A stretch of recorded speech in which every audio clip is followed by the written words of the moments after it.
বর্ষার দিনে সবচেয়ে লোভনীয় ও রাজকীয় এক ভোজন রেসিপি, ভাতের চাল দিয়ে খিচুড়ি।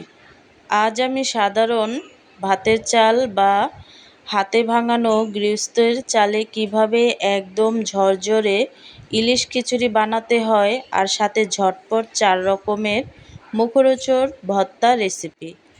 সবচেয়ে সহজ নিয়ম আজ তোমাদের সাথে শেয়ার করব, তাই একটুও না টেনে পুরো ভিডিওটি আমার সাথেই থাকো আর দেখতে থাকো সহজ রেসিপি। তো আমি কিন্তু মুগ ডালটাকে ভেজে তারপরে তুলে নিছি। আর নেওয়ার পরে কিন্তু এখানে আমি অ্যাড করে দিছি কালিজিরা। আর ভর্তার জন্য কিন্তু কালিজিরাটা ভেজে আমি এক সাইডে রেখে দিছি। আর এখানে আমি চাল নিয়ে নিছি, চালটাকে অনেক আগে থেকেই ভিজিয়ে রাখছি। আর এই চালটা কিন্তু গ্রামের চাল, এটা দিয়েই কিন্তু আজকের এই ভুনা খিচুড়ি বা ইলিশ খিচুড়িটা আমি রান্না করব। আর এই ডালগুলো কিন্তু গ্রামের। তো এই ডাল আর চালগুলোকে আমি একসাথে ভিজিয়ে রাখবো। ভিজিয়ে রাখলে কিন্তু অনেকটা ভালো হয়। তারপর এখানে আমি নিয়ে নিছি মাছ। তো এই মাছগুলোকে আমি ভালোভাবে ধুয়ে তারপরে ফ্রেশ করে নিছি। তারপর এখানে আমি দিয়ে দিচ্ছি স্বাদ মতো লবণ। তারপর এখানে আমি অ্যাড করে দেব হলুদের গুঁড়ো, মরিচের গুঁড়ো দিয়ে তারপরে এই মাছগুলোকে ভালোভাবে মাখিয়ে নেব। তো হাই গাইস, আসসালামু আলাইকুম, welcome back to my channel. কেমন আছো তোমরা সবাই? আশা করছি ভালো আছো। আল্লাহর রহমতে আমি অনেক ভালো আছি। তো গাইস, ভিডিওটি ফার্স্ট থেকে লাস্ট পর্যন্ত দেখতে থাকো, আশা করছি ভালো লাগবে। আর ভালো লাগলে প্লিজ একটি লাইক আর একটি সাবস্ক্রাইব করে পাশে থাকবে। আর এখানে আমি বাদাম ভর্তা করব, তার জন্য বাদামটাকে ভালোভাবে হালকা করে টেলে নিছি। তারপর এখানে আমি অ্যাড করে দিছি পাতা। এই পাতা দিয়ে আর শুটকি দিয়ে আমি ভর্তা করব, তার জন্য পাতাটা এখানে সিদ্ধ করে নেব। ফার্স্টে আমি কাঁচামরিচ অ্যাড করে দিছি, দিয়ে দিছি স্বাদ মতো লবণ। তারপর অ্যাড করে দিছি পেঁয়াজ কুচি, রসুন কুচি। তারপর এখানে আমি শুটকি দিয়ে এই পাতাটাকে ভালোভাবে সিদ্ধ করে নেব। তো ভর্তা কার কার বেশি পছন্দ আমাকে কিন্তু অবশ্যই কমেন্টে জানাবে।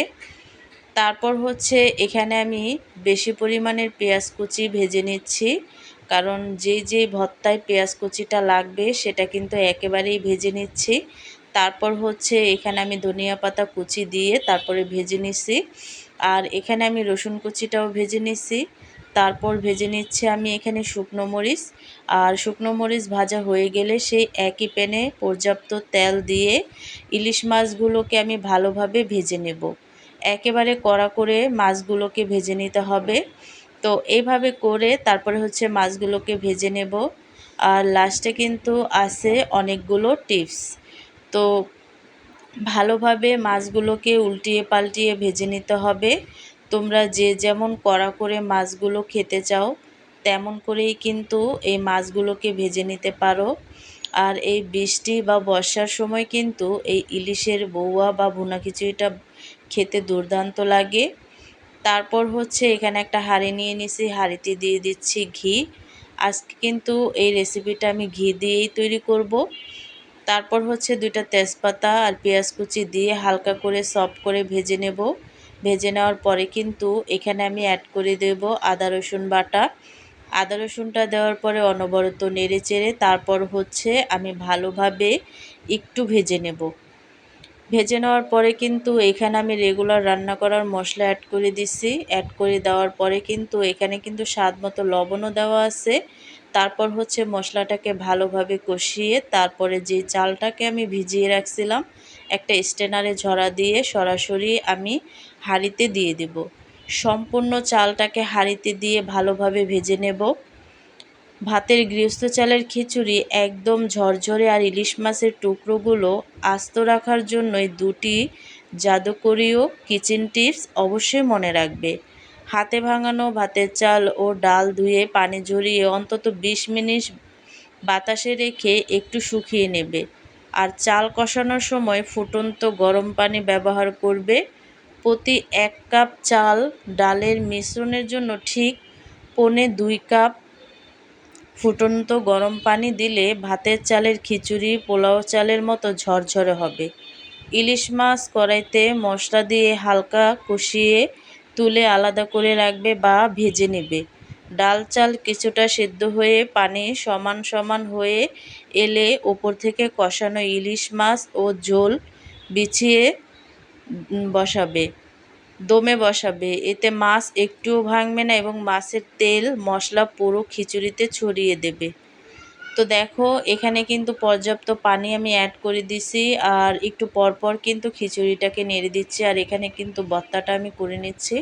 তো ফার্স্টে আমি মরিচ ভর্তাটা করে নিচ্ছি, দেখতেই পাচ্ছ। তারপর হচ্ছে খিচুড়িটাকে আমি একটু নেড়েচেড়ে দিচ্ছি, যেহেতু পানিটা কমে আসছে। এই পর্যায়ে এসে চুলার আঁচটা একদম মিডিয়ামে রাখছি। তারপর হচ্ছে এখানে আমি বাদাম ভর্তা করে নেব। তার জন্য কিন্তু সবগুলো উপকরণ নিয়ে ভালোভাবে ভর্তাটাকে আমি করে নিচ্ছি। আর ভর্তাটা দেখো হয়ে গেছে। তারপর হচ্ছে এখানে আমি আরেক ধরনের ভর্তা করব। তার জন্য কিন্তু এখানে আমি নিয়ে নিচ্ছি শুকনো মরিচ, ভাজা পেঁয়াজ, রসুন, স্বাদ মতো লবণ আর হচ্ছে কালিজিরা নিয়ে তারপরে হচ্ছে ভালোভাবে আমি ভর্তাটা করে নিচ্ছি। তো দেখো এখানে কিন্তু ভর্তাটা আমি করে নিচ্ছি, সম্পূর্ণ ভর্তাটা আমার করা শেষ। তারপর হচ্ছে খিচুড়িটা অনেকটাই শুকিয়ে আসছে, মানে পানিটা অনেকটা শুকিয়ে গেছে। তার জন্য কিন্তু আরেকটু উল্টিয়ে দেব। দেখা গেছে উপরের চালটা অনেক সময় কাঁচা থেকে যায়। তো উল্টিয়ে পাল্টিয়ে তারপর হচ্ছে এখানে আমি অ্যাড করে দিছি ধনিয়া পাতা কুচি। ধনিয়া পাতা কুচিটা দেওয়ার পরে আরেকটু নেড়ে চেড়ে তারপর হচ্ছে ভালোভাবে খিচুড়িটাকে আমি একেবারেই নেড়েচেড়ে একটু দমে বসায় রাখবো। আর উপর দিয়ে যে মাছগুলোকে আমি ভেজে রাখছিলাম সেই মাছগুলো কিন্তু এখানে একে একে আমি সবগুলো মাছ অ্যাড করে দেব। তোমরা চাইলে এখানে মাছগুলো দিতেও পারো, আবার নাও দিতে পারো। তো লাস্টের টিপসটা হলো এটা, মাছ ভাজার যে তেলটা থাকে সেটা কিন্তু সম্পূর্ণ খিচুড়ির মধ্যে অ্যাড করে দেবে, তাহলে কিন্তু এই স্বাদটা একদমই তোমরা পাবে। আর খেতে কিন্তু দুর্দান্ত হবে। যদি এই তেলটা দাও তাহলে কিন্তু দুর্দান্ত লাগে। তো খিচুড়ি রান্না করা শেষ, আর এখানে সম্পূর্ণ ভর্তাটাও আমার রেডি। তো আমি পরিবেশন করে নিই। তৈরি হয়ে গেল বর্ষার সিজন বা বৃষ্টির সময় আমাদের অনেক লোভনীয় এবং ঝরঝরে খিচুড়ির রেসিপি। আমাদের গৃহস্থ চালের ঝরঝরে ইলিশ খিচুড়ি ও 4 রকমের ভর্তা দেখতে কতটা লোভনীয় আর চকমকে হয়েছে। হাতে ভাঙানো গৃহস্থর চাল দিয়ে ঝরঝরে সেরা স্বাদের ইলিশ খিচুড়ি, সাথে 4 রকমের ভর্তা বাটা। ভাতের চাল দিয়ে খিচুড়ির রেসিপি, তাই আর দেরি না করে আজই বৃষ্টি ভেজা দিনে এটি বানিয়ে পরিবারের সবাইকে তাক লাগিয়ে দাও। একটা সিক্রেট কথা বলি, পোলাওর চালের চেয়ে হাতে ভাঙানো গৃহস্থের চালের খিচুড়ি কিন্তু আসল মাটির সেরা গন্ধ থাকে। এর সাথে যদি সরষের তেলের ইলিশ মাছ কষানোর তেলটা খিচুড়িতে ব্যবহার করা হয়, তবে গৃহস্থ চালের স্ট্যাচ আর ইলিশের ফ্লেভার মিলে যে খাঁটি দেশি অ্যারোমা তৈরি হয়, তা কখনো নামি রেস্টুরেন্ট মিলবে না। আর সাথে 4 রকমের ঝাল ঝাল ভর্তা থাকলে তো আর কথাই নেই। ভিডিওটি ভালো লাগলে প্লিজ একটি লাইক দেবে, কমেন্ট করবে এবং বন্ধুদের সাথে শেয়ার করতে ভুলবে না। আর প্রতিদিন এমন চমৎকার ও সহজ রেসিপি পেতে আমার চ্যানেলটিকে সাবস্ক্রাইব করে আমার পাশেই থাকবে। তো আজকের রেসিপিটা কেমন লাগছে অবশ্যই কিন্তু কমেন্টে জানাবে। তো অন্য কোনো রেসিপি নিয়ে তোমাদের মাঝে আবার চলে আসবো। আজকে এই পর্যন্তই। সবাই সুস্থ থাকবে, ভালো থাকবে। আল্লাহ হাফেজ।